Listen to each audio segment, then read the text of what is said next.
महाराष्ट्रातील नद्यांची रचना समजून घेण्यासाठी आपण त्यांना त्यांच्या वाहण्याच्या दिशेनुसार विभागू शकतो. महाराष्ट्राचे मुख्य जलविभाजक सह्याद्री पर्वत आहे. येथे महाराष्ट्रातील प्रमुख नद्यांचे सविस्तर वर्गीकरण दिले आहे. 1. पूर्ववाहिनी नद्या, बंगालच्या उपसागराला मिळणाऱ्या. या नद्या सह्याद्रीत उगम पावतात आणि पूर्वेकडे वाहत जाऊन बंगालच्या उपसागराला मिळतात. महाराष्ट्रातील 90% पेक्षा जास्त क्षेत्र या नद्यांनी व्यापले आहे. गोदावरी, महाराष्ट्रातील सर्वात मोठी नदी. हिला वृद्ध गंगा म्हणतात. उगम त्र्यंबकेश्वर, नाशिक. प्रमुख उपनद्या प्रवरा, दारणा, मंजरा, वैनगंगा, पैनगंगा. कृष्णा, दक्षिण महाराष्ट्रातील महत्त्वाची नदी. उगम महाबळेश्वर, सातारा. प्रमुख उपनद्या वेण्णा, कोयना, पंचगंगा, वारणा. भीमा ही कृष्णा नदीची प्रमुख उपनदी आहे, पण महाराष्ट्रात ती स्वतंत्रपणे मोठ्या भागात वाहते. उगम भीमाशंकर, पुणे. विशेष, पंढरपूरमध्ये हिला चंद्रभागा म्हणतात. 2. पश्चिम वाहिनी नद्या, अरबी समुद्राला मिळणाऱ्या.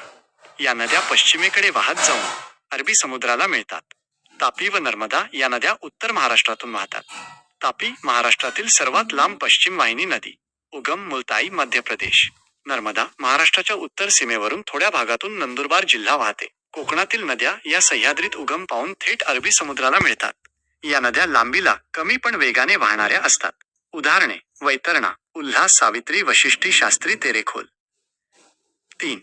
विदर्भातील नद्या, उत्तर दक्षिण वाहणाऱ्या. विदर्भातील नद्यांचे वैशिष्ट्य म्हणजे त्यातील काही नद्या उत्तरेकडून दक्षिणेकडे वाहतात. वैनगंगा, पैनगंगा आणि वर्धा या नद्यांच्या एकत्रित प्रवाहाला प्राणहिता म्हणतात, जी पुढे गोदावरीला जाऊन मिळते. नद्यांवरील महत्त्वाची धरणे एका दृष्टिक्षेपात. नदी, धरण, जिल्हा. गोदावरी, जायकवाडी, छत्रपती संभाजीनगर, कोयना. शिवाजी सागर, सातारा. मुळा मुठा, खडकवासला, पुणे. Bhandardara, Wilson dam, Ahmednagar, Pench. तोतला डोह, नागपूर. टीप: महाराष्ट्रातील नद्यांना राज्याची जीवनवाहिनी म्हटले जाते, कारण शेतीसोबतच औद्योगिकीकरण आणि पिण्याच्या पाण्यासाठी आपण याच नद्यांवर अवलंबून आहोत.